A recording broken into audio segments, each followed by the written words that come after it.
नमस्कार। धीरेन्द्र पुंडीर ऑफिशियल में खबरों में खबर के इस अंक में आप सभी का एक बार फिर से स्वागत है। चर्चाओं में है हेमंता बिस्वा शर्मा। इस समय बांग्लादेशियों के खिलाफ पूरे देश में एक अभियान चल रहा है और उस अभियान को पंक्चर करने के लिए आपको मालूम है कुछ लिबरल्स या वामपंथी संगठन जिनका हमेशा से ये एक एजेंडा रहा है कि अवैध घुसपैठियों के इस देश में घुसने के बाद किस तरह से उनको वोट बैंक के तौर पर इस्तेमाल किया जाए और उसके लिए ह्यूमैनिटेरियन ग्राउंड को शील्ड के तौर पर इस्तेमाल किया जाए। उस पर लगातार लेकिन भारत पाकिस्तान के बीच में जो ये मौजूदा युद्ध चला, इसके बाद उन पर बहुत बड़ा अंकुश लगता हुआ दिखाई दिया जब अलग अलग राज्य ने बांग्लादेशियों के खिलाफ एक बड़ी मुहिम चलाई। लेकिन बंगाल में जिस तरह से बांग्लादेशियों की घुसपैठ होती है और उसके बाद अलग अलग राज्यों में जाते हैं, इसका सबसे बड़ा अगर कोई भुक्तभोगी होता है तो वो आसाम है। आप लोगों को ज़रा सा भी अगर याद होगा कि आसाम किस तरह से वहाँ उनके खिलाफ आंदोलन कर चुका, जो असमिया छात्र आंदोलन शुरू हुआ था जिससे असम गण परिषद जैसी पार्टी बनी और उसने सत्ता भी हासिल की थी। तो उसका मुख्य एजेंडा अगर हम गौर करते हैं तो वो उन्हीं के खिलाफ था, यानी जो अवैध बांग्लादेशियों या जो अवैध इमिग्रेशन हुआ है उसके खिलाफ वो बड़ी ताकत के साथ थी। इस वक्त वहाँ एक बहुत लंबे अरसे बाद बीजेपी के पास एक ऐसा मुख्यमंत्री आया जो आया तो कांग्रेस से था, लेकिन बीजेपी के सिद्धांतों को लगता है कि बीजेपी के लोगों से भी ज़्यादा शिद्दत के साथ उसको अंजाम दे रहा है। बांग्लादेशियों के खिलाफ एक बड़ी मुहिम छेड़ी। उसके बाद आपको याद होगा एनआरसी का जब शुरू हुआ तो बंगाल उसमें आसाम में बड़ा ज़बरदस्त विरोध हुआ, लेकिन इससे हेमंता बिस्वा शर्मा डिगमगाई नहीं। और इस वक्त अगर हम बात करते हैं तो बांग्लादेशियों के खिलाफ जिस तरह से एक पूरा अभियान, ये अवैध तौर पर आए हुए बांग्लादेशियों के खिलाफ अभियान है, आसाम में उसमें एक पल भी जो है कहीं कोई ढिलाई नहीं दिख रही है। यहां तक कि जब सुप्रीम कोर्ट तक पहुंचे कुछ केस वहां यह हुआ कि जबरन पुशबैक किया जा रहा है, यानी सीधे तौर पर जिनको ट्रिब्यूनल ने कहा था उन सबको वापस भेजा जा रहा है, जबरन नो मैंस लैंड में धकेल दिया जाता है और वहां से उनको बांग्लादेश जाना होता है। इस पर बांग्लादेश के आपको मालूम है वहां के सलाहकार ने भी काफी टिप्पणियां की थी और इस देश में उसको लेकर अदालतों में पहुंचे। लेकिन अब एक और बयान है जिस पर आज हेमंता बिस्वा शर्मा पूरे देश में चर्चाओं में है, क्योंकि हेमंता बिस्वा शर्मा ने यह ऐलान कर दिया है कि अब अवैध बांग्लादेशियों को, प्रवासियों को पहचानने के लिए विदेशियों के लिए न्यायाधिकरण जो यानी फॉरेनर ट्रिब्यूनल बनाया था वहां भेजने की जरूरत ही नहीं रहेगी। इसके बजाय वो एक पुराना लॉ है जो 1950 का है, वहां वो उनको सीधे एक डेजिग्नेटेड ऑफिसर के सहारे सीधे तौर पर निष्कासित किया जा सकता है। और असम में ये डेजिग्नेशन ऑफिसर डीसी के पास होता है, डिस्ट्रिक्ट डिप्टी कमिश्नर के पास होता है, वो उनको सीधे एक्सपेल कर सकता है। इस पूरे मकसद में अगर आप कानूनी पहलू देख सकते हैं तो ये दरअसल जो उन्होंने हेमंता ने कहा कि we are exploring how to push back foreigner without involve tribunal, क्योंकि ट्रिब्यूनल का मामला इतना लंबा खिंचता है और उसके बाद उनको रखना होता है और फिर उसके बाद उनको लेकर सुप्रीम कोर्ट तक पहुंचने वालों की भीड़ भी है जो स्वांत सुखाए या इस देश के लिए जो कई सारी समस्याएं हैं उनको वो सिर्फ ह्यूमैनिटेरियन ग्राउंड पर एडजस्ट करने के लिए कहते हैं। तो ये एक पुराना कानून है जिसके लिए ये पूरा कैसे काम करता है इस पर अभी वहां पूरे जोरों शोरों से काम हो रहा है। और ये एक ऐसा काम है, मुझे लगता है कि ये पूरे देश में कानून लागू था, उसमें कुछ हिस्सों में बाद में बंद कर दिया गया था, लेकिन ये इस सरकार यानी हेमंता बिस्वा शर्मा को भी सरकार को तब मालूम हुआ जब सुप्रीम कोर्ट उस समय एक केस में जो सुनवाई करते वक्त उन्होंने कहा कि ये जो सिटीजन अमेंडमेंट एक्ट था उसके दौरान सुनवाई करते करते उसकी टिप्पणी हुई और अब उसी को हेमंता बिस्वा शर्मा एक हथियार बनाकर अवैध बांग्लादेशियों के खिलाफ, जो अवैध प्रवासन है यहाँ, उसके खिलाफ एक बड़ी मुहिम शुरू कर देने वाले हैं। इसको अगर हम देखते हैं कि कैसे ये काम होता है तो इसमें सर्वोच्च अदालत ने 1950 का कानून वैध है, यानी ये 1950 का एक कानून है जिसमें ट्रिब्यूनल की प्रवृत्ता छोड़ी जा सकती है, यानी सीधे तौर पर पहचान होगी। एनआरसी अपडेट बंद हो चुका था लेकिन अब इसे फिर से शुरू किया जाएगा और डीएम में यानी डिस्ट्रिक्ट मजिस्ट्रेट उसको तुरंत पहचानेगा और आदेश देगा। ट्रिब्यूनल मामलों के लिए होगा, लेकिन इस मामले में अपील हुई या नहीं तब उसमें ट्रिब्यूनल की जरूरत नहीं होगी। अब इस पर आलोचनाएं तो शुरू हो जाती हैं। आपको मालूम है विपक्षी विशेषकर अल्पसंख्यक छात्र संगठन मतलब AAMSU और ABMSU आरोप लगा रहे कि ये पुशबैक प्रदर्शिता ड्यू प्रोसेस और लाइफ के जो बेसिक राइट है उनके अगेंस्ट है। आप समझ रहे होंगे कि ये क्यों कहा जा रहा है। और माफ कीजिए, किरण ढेला मानवाधिकार उल्लंघन मतलब इसको पुशबैक को कहा कि मानवाधिकार उल्लंघन और गैर कानूनी रूप से भारत को भारतीयों के लोगों को विदेशों में धकेलने जैसी गंभीर बातों को लेकर यह संगठन इनके मुताबिक सुप्रीम कोर्ट और गुवाहाटी हाई कोर्ट पहुंच चुके हैं। परिवारों की चिंता है कि उनको बिना नोटिस या सुनवाई के सीमा पर छोड़ दिया जाता है और उसके बाद जो है वहां से उनको दूसरे देश में जाना पड़ता है जहां उन्हें। अब ये एक्ट क्या है? दरअसल ये एक्ट ये है, मैं इसके बारे में डिटेल आपको बताता हूं। ये immigration expulsion act from Assam order 1950 है। ये ऐतिहासिक कानून राज्य व केंद्र सरकार को अधिकार देता है कि राज्य में प्रवेश करने वाले किसी व्यक्ति को डिट्रीमेंटल टू पब्लिक इंटरेस्ट माना जा सकता है और उसे तुरंत मतलब जो पब्लिक इंटरेस्ट है उसके अगेंस्ट माना जा सकता है और उसे तुरंत राज्य से बाहर भेजा जा सकता है। आदेश जारी करने का अधिकार किसी केंद्र सरकार किसी स्थानीय अधिकारी को सौंप सकती है। असामान्य स्थिति क्या है इसमें? यह है कि पश्चिमी सीमा पर यह कानून जो है 1952 में समाप्त कर दिया गया था, लेकिन 1952 में जहां ये इधर पाकिस्तान की जो पश्चिमी सीमा हमारी है वहां समाप्त किया गया था, लेकिन पूर्वोत्तर यानी बांग्लादेश के आसपास ये जुड़ा हुआ कानून अभी भी लागू है। इसकी जानकारी कैसे हुई थी? ये जो सुप्रीम कोर्ट की संवैधानिक बेंच ने अक्टूबर 2024 में section 6A of citizen act की सुनवाई के दौरान कहा था कि इमिग्रेशन एक्सपल्शन ऑर्डर 1950 को सेक्शन 6A के साथ पढ़ा जा सकता है और लागू किया जा सकता है। यह 1950 के इस आदेश को तमाम सरकारें भूल चुकी थी, क्योंकि यह माना गया कि जब 1952 में इधर का खत्म हो गया तो ऑटोमेटिक यह मान लिया गया होगा उधर का खत्म होगा। उस दौरान आपको मालूम है कि सरकारों में तुष्टीकरण के सहारे जो वोट बैंक स्थायी करने की नीति थी, चाहे भले ही उसमें देश के खिलाफ कितनी भी दिक्कतें आए वो सब वहां उसमें उसको मान ली जाती थी और इसीलिए कभी इस कानून की चर्चा नहीं हुई। लेकिन कोर्ट में जब यह हुआ कि 1950 का एक्शन सेक्शन 6A से टकराता नहीं बल्कि इसके साथ वो जेल कर सकता है, वो रह सकता है। इस आदेश का उद्देश्य था कि अवैध आप्रवास को रोकना, जो आसाम में बहुत लंबे समय से एक उसका विषय हुआ था। अब हेमंता विश्व शर्मा ने कहा कि भाई सुप्रीम कोर्ट ने माना है कि असम सरकार को हर मामले में फॉरेनर ट्रिब्यूनल जाने की जरूरत नहीं है। अब आवेदनकर्ता को पहचानने पर डीसी यानी डिस्ट्रिक्ट कमिश्नर सीधे एक्सपल्शन का ऑर्डर जारी करके पुशबैक कर सकते हैं। यह कदम पिछली एनआरसी की धीमी प्रकृति को तेज करने के लिए, यानी एनआरसी की जो प्रोसेस थी उसमें जो इतना लंबा था कि आप ट्रिब्यूनल जाइए, फिर ट्रिब्यूनल पहले पहचान होगी, पहले पहचान होने के बाद फिर ट्रिब्यूनल में आप जा सकते हैं, फिर उस पर भी आगे कोर्ट्स में जा सकते हैं। अब इस पर अलग अलग आपत्तियां जो हुई थी जिन पर मैं थोड़ा सा और डिटेल में, चूंकि ये एक बहुत बड़ा हथियार साबित होने जा रहा है और हेमंता विश्व शर्मा इसको बहुत बड़े पैमाने पर इस्तेमाल करने की तमाम संभावनाएं खोज रहे हैं। और अगर ये संभावनाएं सही से होती हैं तो नॉर्थ ईस्ट में जो ये समस्या है अवैध बांग्लादेश के प्रवासन की, उसको जो है रोका जा सकता है। ये एक बड़ा हथियार साबित हो सकता है। इसको आप माफ कीजिए बाकी सब हिस्सों में भी इस्तेमाल कर सकते हैं या नहीं कर सकते, इस पर भी लोग काफी ज्यादा जोर दे रहे हैं, इसको एक्सप्लोर कर रहे हैं इन संभावनाओं को। तो इस पर जो न्यायिक आपत्तियां हैं वो क्या हो सकती हैं? एक मोनावारा बेवा नाम का बांग्लादेशी मामला जो है, बांग्लादेशी महिला है मोनावारा, उसका केस सुप्रीम कोर्ट में आया है, जहां आरोप लगा कि ट्रिब्यूनल ने बिना किसी प्रोसेस के, ड्यू प्रोसेस के, उन्हें पुशबैक कर दिया जबकि उनकी अपील यहां लंबित थी।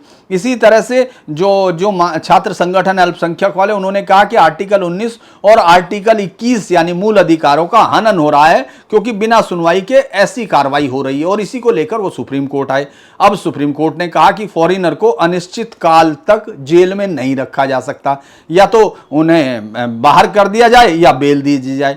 अब पुशबैक का जो मामला है वो इसलिए वो माना जा रहा है, प्रॉब्लम जो हो रही थी कोर्ट में, जो सरकारें जवाब दे रही थी, उस पर जो सवाल उठ रहे थे कि ये ड्यू प्रोसेस जो है यानी न्यायिक प्रक्रिया का उल्लंघन है अगर आप सीधे तौर पर उनको पुशबैक कर देते हैं, यानी सीधा ले जाकर जैसे ही पहचान हुई और आपने उसको नो मैंस लैंड में छोड़ दिया, वहां से उनकी जिम्मेदारी वो अपने देश की तरफ जाएं। और ये बांग्लादेश की तरफ हम लोग बहुत पिछले कुछ समय से कर रहे हैं। और इसमें ये समस्या इसलिए भी इस समस्या का हल है क्योंकि लगभग 3000 के करीब अभी बॉर्डर्स पर जो बांग्लादेशी बीएसएफ को दिए हुए हैं भारत की तरफ से, उनमें से अभी बांग्लादेश उनको वेरीफाई नहीं कर रहा। उनको ये अपने नागरिक मानने से पहले जो भारत सरकार ने उनको कागज सौंपे हैं, जो उनके पूरी डिटेल्स दी हैं, उसको वहां बांग्लादेश की जो बीडीआर है वहां उसको मानने से इनकार कर रही है, सरकार उसको नहीं मान रही है। इस तरह तो ये आप सोच सकते हैं कि ये कितने ज्यादा प्रॉब्लमेटिक होगी, जबकि आप इस बात को मानते हैं लगभग 2 करोड़ से ज्यादा बांग्लादेशी इस अवैध तौर पर इस देश में रह रहे हैं, इस देश के संसाधनों को चट कर रहे हैं और साथ ही साथ देश के अंदर एक ऐसा फ्रंट खड़ा कर रहे हैं जो कभी भी किसी दुश्मन के साथ वार के समक्ष यहां खुल सकता है। यह बात बहुत सारी चीजों में देखने में आती है। तो कानूनी आधार तो वो वैध है।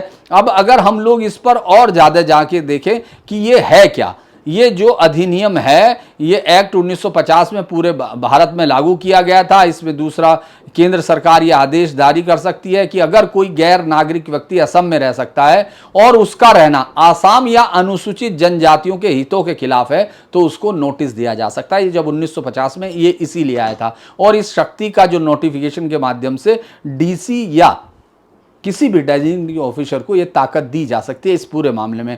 और आदेश लागू कैसे होगा, तो अधिकारी इसको जरूरी समझे जाने पर पुलिस सहायता और बल का उपयोग कर सकते हैं।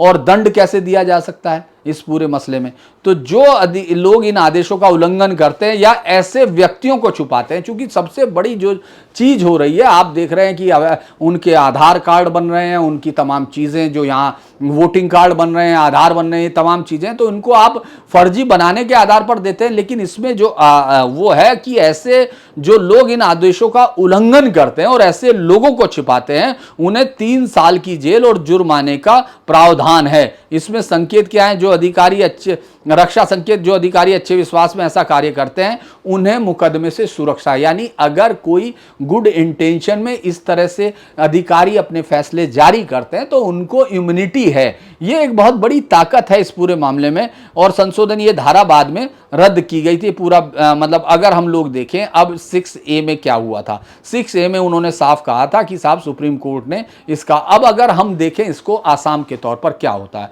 इससे क्या होगा कि ट्रिब्यूनल का समय बचेगा और राज्य सरकार फौरन कार्रवाई कर सकती है। डीसी की केंद्रीय भूमिका हो जाएगी, वही उसको अधिकारों को गृह विभाग से ताकत मिली है और वो सीधे इनका इस्तेमाल कर सकता है। लेकिन अब इसको लेकर चूंकि दूसरी तरफ तो आपको मालूम है कि संगठन खड़े हैं, तो वो ये बगैर सुनवाई या न्यायालय के बीच में लिए बिना इसको आर्टिकल 19 और 21 का वायलेशन मान रहे हैं। वो इनको मल्टीपल मुकदमे अभी तक, जैसे मैंने मोनावारा कहा, वो अभी तक मामले वहीं के वहीं हैं जो पुशबैक के राह में, जिनको जहां अभी पुशबैक किया गया था उनको लेकर कोर्ट में चल रहा है। एससी अभी भी इसको जो है देख रहा है, तो इसका प्रभाव क्या होगा। ये लोग बहुत सारे लोग जो एक इकोसिस्टम है वो ये कह रहा है कि इससे हमारा बांग्लादेश के तनाव बढ़ेगा और द्विपक्षीय समझौतों पर असर पड़ सकता है। बांग्लादेश के साथ अब हमारा कोई ऐसा रिश्ता नहीं है जिसमें तनाव को बढ़ने की गुंजाइश हो, क्योंकि वहां अब तनाव जैसी कोई चीज बची ही नहीं है।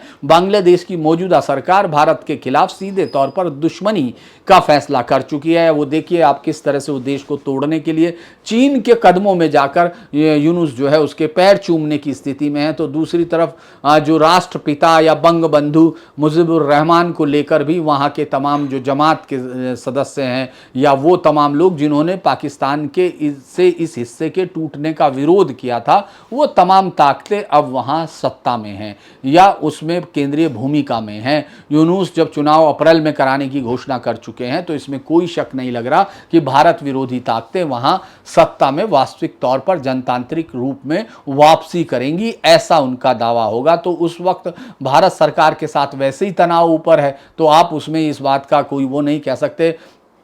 इससे आर्थिक पुनर्वास, चूंकि यहाँ पुनर्वास की ज़रूरत नहीं बल्कि इससे खर्चा होने की बात है, तो मुझे लगता है कि ये ट्रिब्यूनल की प्रक्रिया से हटने पर तेजी आएगी। अभी इस तरह के बहुत सारे मुकदमे मुझे लगता है जाएंगे और आर्टिकल 21 को लेकर मुझे लगता है कि इसको लेकर चलेंगे। अब मोना वारा केस में क्या है, मोना वारा को दरअसल देखिए क्यों ट्रिब्यूनल का मामला लंबा होता है, मैं इसको लास्ट में जा रहा हूँ इसको करने के लिए। उसको देख रहे हैं कि मोना वारा को 2016 में धुबड़ी फॉरेनर ट्रिब्यूनल द्वारा विदेशी घोषित किया गया था। उसके केस को 2017 तक वो गुवाहाटी हाई कोर्ट में चलता रहा। ट्रिब्यूनल ने उसके दस्तावेज में गड़बड़ी देखी, स्कूल सर्टिफिकेट डुप्लीकेट, एनआरसी में नाम नहीं था, मतदान सूची लिंक नहीं थी और नागरिकता नहीं होने का उसका मुख्य आधार यही माना गया। गुवाहाटी हाई कोर्ट ने ट्रिब्यूनल के इस फैसले को बरकरार रखा कि भाई साहब 28 फरवरी को दिया गया क्योंकि प्रेजेंटेड डॉक्यूमेंट पर्याप्त साबित नहीं थे।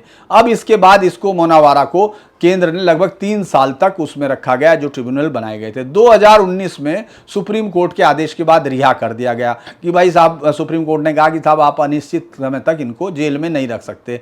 अब 24 मार्च 2025 से पुशबैक के उपायों के दौरान उसको गिरफ्तार किया और बांग्लादेश भेज दिया। इसी पर 3 जून को उसका बेटा लुंचन अली ने सुप्रीम कोर्ट को बताया कि उसकी मां की अपील अभी 2017 की सुप्रीम कोर्ट में पेंडिंग है, फिर भी ट्रिब्यूनल अप्रकाशित आदेश और बिना सुनवाई के उसे वापस भेज दिया। अब आपको मालूम है इस केस में कपिल सिब्बल साहब नहीं आएंगे तो फिर कैसे होगा। कपिल सिब्बल साहब आए, उन्होंने कहा law does not recognise pushback, this is illegal, not permitted by any law. और इसमें सुप्रीम कोर्ट ने अभी कारण बताओ नोटिस जारी किया सरकार को कि स्थिति कहाँ है, वो यहाँ है या बांग्लादेश में है, इस बारे में डिटेल दीजिए। तो मुझे लगता है कि ये सुनवाई जब आगे बढ़ेगी सरकार जवाब देगी, पिटिशनर कहाँ है इसके बारे में बताएगी और ये तय होगा कि पुशबैक कर सकता है या नहीं। लेकिन ये एक निर्णायक मामला हो सकता है, जबकि इस पर मुझे लगता है कि ये तैयारी कर रहे हैं, तो उसको देखा जा सकता है कि किस तरह से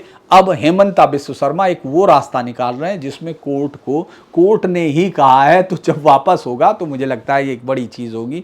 इस पर हम लोग देख सकते हैं। आज एक बड़ी चीज़ जो है, वैसे तो यूपी में बहुत सारे ज़िलों के नाम और उनके सब के नाम बदल रहे हैं, तो योगी सरकार एक और रेलवे स्टेशन है दाऊदपुरा, उसका भी नाम बदल रही है। इस पर हम लोग बात करेंगे। लेकिन सबसे बड़ी चीज़ आज आपने देखा होगा, एक आर्टिकल, बड़ा आर्टिकल के तौर पर उन्होंने लिखा और उस पर बहुत दिन से चल रही है कि जो भारत पाकिस्तान के साथ युद्ध हुआ, क्या ये भारत का पाकिस्तान के साथ युद्ध था या भारत ने चीन के साथ युद्ध किया, जिसमें एक किराए की फौज इस्तेमाल हुई, एक ऐसा देश इस्तेमाल हुआ जो अपने आप को पैसे के लिए किसी को भी गिरवी रख सकता है। और पाकिस्तान उस शतरंज के बिसात पर एक मोहरे से ज़्यादा कुछ नहीं था, जिसने चाइना के तमाम हथियारों और रणनीति को आगे की तरफ ले जाकर चाइना को ये परखने का मौका दिया। इस पर बहुत सारे मुझे लगता है इंटरनेशनल उस पर डिस्कशन भी हुआ था, लेकिन मैंने उस पर चूंकि बहुत ज़्यादा वो नहीं किया था। लेकिन आज चिदम्बरम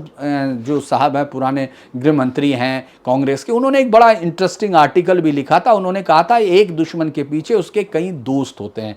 उन्होंने इस बात को जो है, जो अनिल चौहान साहब हैं, उनके जो हमारे CDS हैं, उनके लिए एक बड़ा जो उनके उस फैसले से शुरुआत किया जो ब्लूमबर्ग में उन्होंने इंटरव्यू दिया था, तो उसकी जांच की। लेकिन ये बेसिक बात थी कि भारत ने अब इस बार अपने आप को एक नई स्थिति में पाया, यानी ये जो युद्ध हुआ है भारत का पाकिस्तान से, ये एक अलग तरफ जाता है, ये एक नई लड़ाई की दिशा खोलता है। क्योंकि शुरुआत में हमको अपने सामने पाकिस्तान जरूर दिख रहा है, वो पाकिस्तान जो प्रतिनिधिमंडल भेज रहा है, अमेरिका में भी प्याज और जूते दोनों खा रहा है। अभी अमेरिकन, कल भी मुलाकात हुई जब बिलावल भुट्टो ने, जो पूर्व विदेश मंत्री है वहाँ का, उन्होंने बात की, अमेरिकन सांसद ने उनको जितनी खरी खरी सुनाई है उतना शायद पाकिस्तान के कानों को लाल करने के लिए बहुत थी। उन्होंने जैसे मोहम्मद को, उस संगठन को नष्ट करने के लिए कहा, उन्होंने जो अल्पसंख्यक है उनकी सुरक्षा के लिए कहा, तो ये तमाम चीज़ें वो कही हैं। लेकिन हम लोग इस पर नहीं, आज हमारे ये है कि चीनी विमान, ये पूरी तरह से स्पष्ट है कि चीनी विमान JS-10 मिसाइल P-15 और पूरी तरह से इस पाकिस्तान की रक्षा आक्रमण रणनीति में शामिल थी। ये बस इतना है कि पाकिस्तान के पायलट बस उनमें थे। अगर हम इसको देखते हैं तो जो ये संघर्ष हुआ था, इसने बड़ी शक्ति यानी चीन के एक प्रॉक्सी वॉर को उजागर किया। और अब तो पूरी दुनिया के विशेषज्ञों ने इसको इसी तरह देखा था। हमारे यहाँ इस पर बहुत कम बहस हुई थी, या हुई थी तो बहुत टुकड़ों में और बहुत शैलो स्ट्रक्चर में बहस थी। लेकिन उसमें लगता है कि भारत और पाकिस्तान के बीच में ये लड़ाई नहीं थी। ये लड़ाई चीन ने रणनीतिक मोहरा चल के अपने हथियारों और सैन्य तकनीक को जमीन पर परीक्षण करने के लिए। यह सवाल उठा कि आखिर पाकिस्तान चीन का टेस्ट बेड क्यों बना। पाकिस्तान चीन का सबसे करीबी है और मजबूर है वो उसके पैसे पर। उसकी पूरी इकॉनमी अब पाकिस्तान की इकॉनमी, चूंकि सऊदी अरब भी उसको उस तरह से जो फ्री हैंड मदद मिला करती थी जब वो वहाबी मूवमेंट को आगे कर रहा था। पाकिस्तान अपने आप अपने लोगों को एक सिर्फ भेड़ की तरह इस्तेमाल करता है कि आप इनको ले जाइए और इनको आप बनाकर खा सकते हैं, बदले में हमको इनकी कीमत दीजिए। और इसीलिए आपने देखा होगा वहाबी मूवमेंट के दौरान सऊदी अरब बहुत बड़ी ताकत के साथ पाकिस्तान का साथ होता था। लेकिन जब से MBS आए, मोहम्मद बिन सलमान ने जब से सत्ता संभाली है, वहां इसमें पूरा चेंज आ गया। तो अब वो पूरी तरह से अपनी इकोनॉमी के लिए पाकिस्तान मजबूर में चीन पर डिपेंड था। और चीन ये इस्तेमाल कर सकता था, क्योंकि चीन के अगर हम लोग पुरानी वॉर स्ट्रेटजी को देखते हैं, मैंने आपको एक बार जो चीन की जो पूरी वॉर बुक है, जो वॉर स्ट्रेटजी है, उस पर भी डिस्कस किया था, सुन त्जू की आर्ट ऑफ वॉर। तो उसमें चीन का सबसे अब उसने पहले चीन क्या करता था, अगर हम लोग पुरानी उसको देखें तो चीन अपने जो बहुत ही ख़राब हथियार या उसका खुद की इतनी टेक्नोलॉजी अपग्रेड नहीं थी, लेकिन वो पाकिस्तान को देते हुए शेयर करते हुए हमेशा हिचकता था। लेकिन ये पहली बार है जब उसने पाकिस्तान को वो हथियार दिए जिनको वो अभी भी एग्जिस्टिंग में इस्तेमाल कर रहा है या उनको और अपग्रेड करने में लगा हुआ है। जैसे अब अगर हम लोग देखें कि उसने जिनका इस्तेमाल किया J-10C लड़ाकू विमान, PL जिसमें 15 एयर टू एयर मिसाइल लगी हुई थी वो दिया गया, HQ-9/P एयर डिफेंस सिस्टम है जो लाहौर वाहौर तमाम में ध्वस्त किया गया था, wing long plus CH-4 drone जिनको सबसे ज्यादा पाकिस्तान ने इस्तेमाल किया, और इस तरह से किया जैसे कोई चने का इस्तेमाल करता है, क्योंकि भारत गिराता जा रहा था, वो भेजे जा रहे थे क्योंकि चीन ये स्टडी करना चाहता था। VT-4 टैंक और SH-15 हॉवित्जर जो टैंक होती, और एक BDAW जो उसने संचार और कमांड सिस्टम बना हुआ जिसको भारत ने पूरी तरह से ध्वस्त किया है। इस प्लेटफॉर्म से चीन ने क्या किया, चीन ने भारतीय रडार नेटवर्क, वायु शक्ति, मिसाइल डिफेंस के विरुद्ध पाकिस्तानी अभियानों से डेटा हासिल किया। यह माना जा रहा है, यह इंटरनेशनल एक्सपर्ट की बात है जो मैं आपसे कर रहा हूं, क्योंकि यह भविष्य के हथियारों के डिजाइन और सामरिक विकास में इसको सीधे इस्तेमाल किया जा रहा है। बहुत सारा सवाल यह उठता है कि आखिर चीन को इससे हासिल क्या होना है। तो चीन का लाभ है कॉम्बैट इवोल्यूशन और आर्म्स एक्सपोर्ट्स के लिए, वो नए डेवलपमेंट करना चाहता है। चीन के सामरिक विशेषज्ञ ली झेंग, चाइना डिफेंस यूनिवर्सिटी क्या है, उसके मुताबिक भारत पाकिस्तान संघर्ष से हमने अपने सिस्टम की कॉम्बैट रिलायबिलिटी का ग्राउंड लेवल डाटा हासिल किया। चूंकि अभी तक आप सिर्फ उसको थ्योरेटिकल देख रहे थे, इसी डेटा के आधार पर चीन जो है अब HQ-9 एयर डिफेंस सिस्टम और J-10C की क्षमताओं को उसने इंटरनेशनल उसमें पेश किया, जिससे चीन जो है आर्म्स मार्केट में अपनी जगह बना सके। अंतरराष्ट्रीय विशेषज्ञ भी इसे टेस्टिंग बाय प्रॉक्सी मान रहे हैं, मतलब जिसकी मैं जिक्र कर रहा हूं, क्योंकि मैं चाहता हूं कि ये हम लोगों के डिस्कशन में थोड़ा सा वो बना रहे कि आपके पास ग्राउंड हो, कोई ऐसा मैं सिर्फ हवाई बातों पर ना करूं। तो इसमें जो है उन्होंने कहा है कि इस पर रैंड कॉरपोरेशन, आप जानते हैं कि R&D रैंड कॉरपोरेशन जो है वो पूरी दुनिया में उस पर बहुत बड़ा काम करता है डिफेंस, और उस पर उसकी एक्सपर्ट रिपोर्ट में उस पर कहा गया, इस रिपोर्ट में 2025 की, China strategy of leveraging Pakistan force to test it weapons is a classic proxy warfare technique. It minimise Chinese casualty why maximise intelligence. यानी चाइना ने किस तरह से अपनी जो कैजुअलिटी है उनको बचाया, क्योंकि गलवान में चाइना ये समझ चुका था कि सीधे वॉर में अब भारत 62 का भारत नहीं है। जिस तरह से सैनिकों ने उसको बहुत ज़्यादा नुकसान पहुंचाया, ये अलग बात है कि भारत में विपक्ष और खासतौर से राहुल गांधी ने जिस तरह से बार बार ये कहा कि चीनी सेना ने भारत को पीटा, दुनिया के कई मंचों पर और खुद चीन में बाद में ये स्वीकार किया गया कि उसके लोगों की संख्या, उसके सैनिकों की संख्या बहुत ज़्यादा थी। भारत के सैनिकों ने उसको बहुत बड़ा नुकसान पहुंचाया था। तो चाइना खुद युद्ध में कूदे बिना वो भारतीय जो सीमाएं हैं और भारतीय प्रतिक्रियाएं उनको परख रहा था, पाकिस्तान को एक मोहरा के तौर पर। इससे जो है दो तरफा दबाव भी शामिल हुआ। एक तो लद्दाख और अरुणाचल में, यानी पूर्वी लद्दाख और अरुणाचल में चीन की घुसपैठ का अगर प्रेशर बढ़ता है तो वो वहां किस तरह के हथियार का इस्तेमाल करता है, और पश्चिमी मोर्चे पर वो पाकिस्तान का कितना इस्तेमाल कर सकता है। ये टू फ्रंट स्ट्रेटजी अब चाइना की नई सोच का हिस्सा है।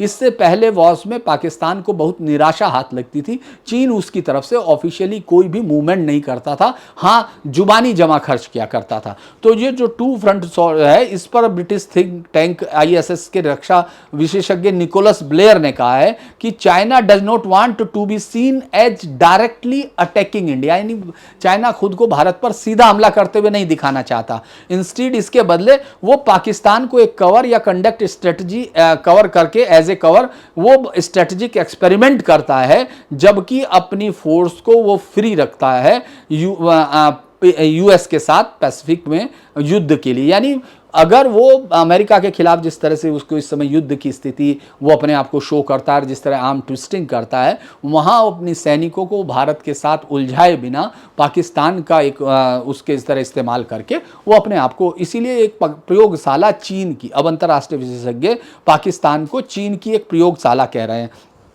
भारत के लिए क्या चुनौतियां हो सकती हैं कि सामरिक स्तर पर यह है कि उसे अपने वायु शक्ति, मिसाइल डिफेंस और इलेक्ट्रॉनिक वॉरफेयर को अब आगे की तरफ ले जाना होगा, क्योंकि ये जितने एक्सपोज हुआ है अभी भारत ने जिस तरह अपनी सर्वोच्चता हासिल की है, लेकिन उसका जवाबी वहां से ज़रूर तैयारी हो सकती है। तो मुझे लगता है उस पर देखना, और रणनीतिक स्तर पर पाकिस्तान और चीन के गठजोड़ को इसी तरह एक करके देखना होगा जैसे कि उसने पाकिस्तानी सेना और आतंकियों को एक माना है, क्योंकि अब इसमें जो है अलग अलग नहीं दे सकते। IDS से जो भारत का institute for defence strategy and analysis है और बहुत ही बड़ा जिसकी एक्सपर्टाइज हम मानते हैं कि भारत को केवल पाकिस्तान से नहीं बल्कि पाकिस्तान के पीछे खड़े चीन से भी एक साथ निपटने की रणनीति बनानी होगी। चीन ने पाकिस्तान को आधुनिक हथियार और नेटवर्क से लेस करके भारत के लिए मल्टीप्लायर्स खड़े कर दिए हैं। तो मुझे लगता है कि ये जो भारत और पाकिस्तान का हालिया सीमा संघर्ष है, ये कोई बहुत सीमाई संघर्ष साधारण तौर पे नहीं था,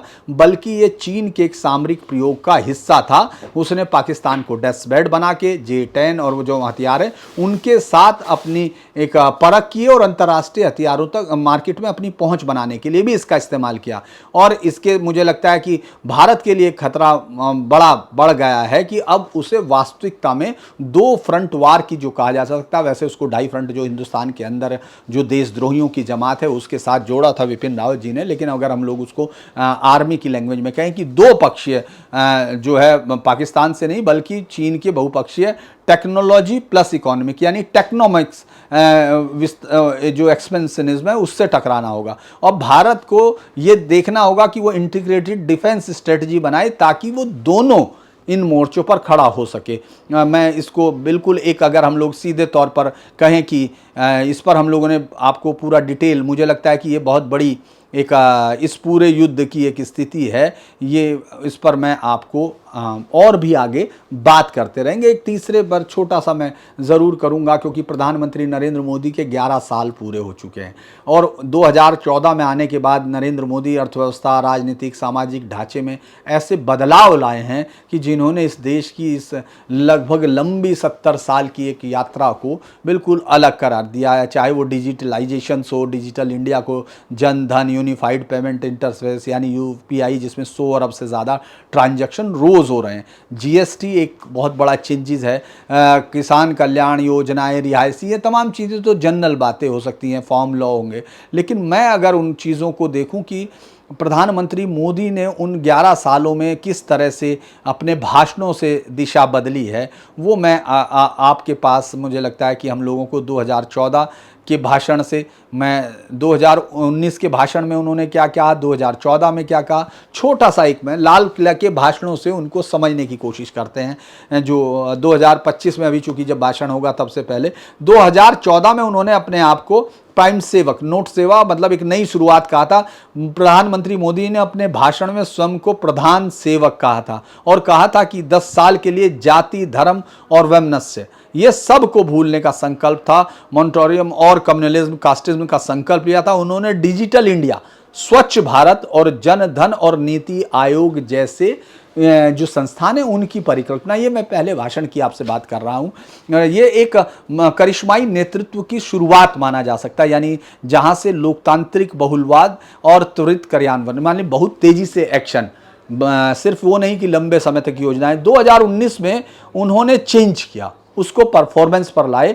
जब दूसरे कार्यकाल की उन्होंने शुरुआत की थी, मोदी ने 2019 के भाषण में अपने कामकाज के रिपोर्ट कार्ड, गरीब कल्याण, डबल फार्मर इनकम मतलब दोगुनी इनकम किसानों की, और बड़े इंफ्रास्ट्रक्चर, इस पर जोर दिया गया था। रणनीतिक ये भाषण नैतिकता से आधारित आत्मविश्वास का संदेश था। हम बदलाव के साथ प्रदर्शन कर रहे हैं, यानी हमने परफॉर्मेंस किया था। याद होगा आपको, उन्होंने एक भाषण में साफ कहा था परफॉर्म और पेरिश, उन्होंने अपने तमाम इसमें। 2023 पर अगर हम बात करें, क्योंकि 2024 में उस समय तक चुनाव के बाद के इस भाषण को अगर हम लोग 2025 में देखेंगे तो उस पर बात होंगी, लेकिन दो डायनेस्टी और वंशवाद और भ्रष्टाचार, इस पर उन्होंने भेदभाव पर प्रहार किया था। सीधा आरोप लगाया था, भ्रष्टाचार, वंशवाद और अपीजमेंट से सीधा जुड़ा हुआ। उन्होंने भारतीय राजनीति के 3 रोग बताए थे, भ्रष्टाचार, वंशवाद और अपीजमेंट।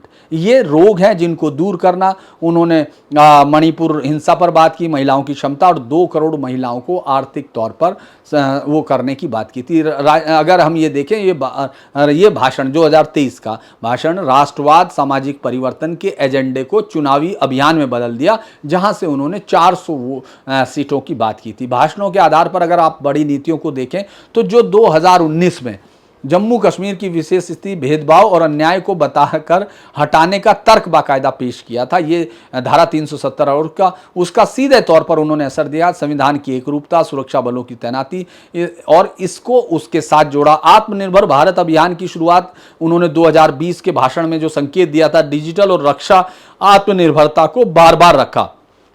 2014 से अफगानिस्तान के संपर्क तक उन्होंने बोला। उसका राजनीतिक ये असर था कि हम देखें वास्तविक मेक इन इंडिया की शुरुआत हुई। ये अलग बात है कि अभी हम कुछ हिस्सों में बिल्कुल भी वहां तक नहीं पहुंच पाए, जिसका असर मैंने कल भी आपको आपने उस वीडियो को भी मतलब बहुत सारे लोगों ने उसको नहीं देखा है, उसको देखना चाहिए। जो मैंने कल जिस तरह से उसमें कहा है चीन के जो रेयर अर्थ मेटल का, उस पर मैंने डिटेल किया है। मुझे लगता है वो कि अच्छा वीडियो है जो बहुत सारे लोगों को देखा जाना चाहिए। कृषि कानून, ये जो है ये एक ऐसा कानून है जिसपे मुझे लगता है कि भारत सरकार को वापसी करनी पड़ी थी और जिससे नुकसान भी हुआ, लेकिन जो ई गवर्नेंस है उसमें भारत का इस पूरी सरकार का बहुत बड़ा योगदान है। अगर मैं आपको धारा 370 हटाने का संकेत दूं तो वो 2019 के भाषण का न्याय और राष्ट्रीय एकरूपता की तरफ उन्होंने इसकी तरफ इशारा किया। आत्मनिर्भर भारत 2014 से 2023 के भाषणों में बाकायदा कॉल की और ग्लोबल प्रतिस्पर्धा में खड़ा होने की तैयारी की। हालांकि इसमें थोड़ा सा कमजोर कड़ी ये है कि अभी भी हम इसमें बहुत सारी चीज़, डिजिटल आईडी भाषणों की शुरुआती प्रेरणा थी, भुगतान क्रांति, समावेशन, और इसमें अभी भी साइबर सुरक्षा का मामला मुझे लगता है बहुत बड़ा है। तो अगर हम लोग इन 11 साल को समझना चाहते हैं मोदी जी के, तो उनके भाषणों के सहारे भी समझ सकते हैं। हालांकि अभी जो सबसे बड़ी जो उपलब्धि के तौर पर जो हमने देखा, वर्ल्ड बैंक ने कहा है कि भारत ने सबसे बड़ी गरीबी के मोर्चे पर विजय हासिल की और महज अब सिर्फ 5 समथिंग जो है सिर्फ गरीबी रेखा, यानी जो अति गरीबी रेखा है उसके नीचे सिर्फ इतने लोग रह गए हैं। ये तब है जबकि उसने आपने जो $3 किया हुआ पर डे, वर्ल्ड बैंक ने जो गरीबी रेखा की सीमा को थोड़ा बढ़ाया था। पहले ये $2.71 था, अब ये $3 के करीब है। तो मुझे लगता है कि ये एक आत्मविश्वास था जो प्रधानमंत्री मोदी ने दिखाया था, और मैं आज भी मानता हूं कि शौचालय के साथ साथ धारा 370 हटाना जो है इस 11 साल के काम में सबसे बड़ी जो है पूरी कामयाबी थी। और इस तरह से पूरे हिंदुस्तान में एक निशान, एक प्रधान, एक संविधान चला और इससे उग्रवाद भी कम हुआ अगर हम लोग देखें, और संविधान का पूरा और एक राम मंदिर पर भी हम लोगों को, मुझे लगता है राम मंदिर अभी फिर चर्चा में है। तो राम मंदिर ने एक राष्ट्र को 500 साल के बाद उसकी आवाज़ हासिल करने में मुझे लगता है एक बड़ी कामयाबी हासिल की है। दुनिया में ऐसा पहला उदाहरण होगा पूरी दुनिया में, यहाँ तक कि जो मुस्तफ़ा अतातुर्क कमाल अतातुर्क ने जो पाशा था, उसने तुर्की में जो ऑटोमन खलीफात के बाद जिस तरह से तुर्की को खड़ा किया था एक वो बड़े ही प्रगतिशील राष्ट्र के तौर पर, वहाँ फिर उस सोफिया हेगिया जो चर्च था, जिसको जब वहाँ इस्लामिक इन्वेजन हुआ उसको मस्जिद में बदल दिया गया था, उसको गुलाम पाशा ने फिर बाद में एक म्यूज़ियम में तब्दील किया। वहाँ वापस अर्दोगन ने उसको वापस मस्जिद में तब्दील कर दिया, जहाँ दुनिया में इस तरह से जो हमलावर्स हैं उनके आप जो मूल प्रतीक हैं, जो उन्होंने मूल प्रतीकों पर कब्जा किया, उसको बदल नहीं पाए। राम मंदिर वो लड़ाई है जो इस सरकार ने कम से कम कल्चरल रिनेशा की शुरुआत की। मैं ये कह सकता हूँ कि राम मंदिर का बनना इस देश की जो 500 साल या 800 साल की गुलामी की एक लंबी स्थिति रही है, जिसमें लगातार ये देश जूझता रहा, लड़ता रहा, वहाँ भगवान राम के मंदिर में अभिषेक जो है इस बात का प्रतीक है कि दिशा बदली जा सकती है, वक्त के पहिए को मोड़ा जा सकता है। तो प्रधानमंत्री मोदी ने ये किया और मुझे लगता है कि इस पर हम लोग आगे और चर्चा करेंगे। आज के इसमें आपसे क्षमा चाहूँगा कि हम लोग लाइव नहीं कर पा रहे हैं कुछ तकनीकी कारणों से, फिर हम लोग जल्दी लाइव में जुड़ेंगे। तो मैं आपसे उम्मीद करता हूँ कि आप सब उस लाइव में पहले की तरह जुड़ेंगे। इस यूट्यूब जो हम लोग वीडियो बनाते हैं, अगर आपको ये अच्छे लगते हैं तो आप इनको शेयर कर इसकी रीच बढ़ाने में मदद करें, इसको लाइक करें, सब्सक्राइब करें और बेल आइकन ज़रूर दबाइए ताकि हमारे हर अपडेट्स का आपको पता चलता रहे। नमस्कार।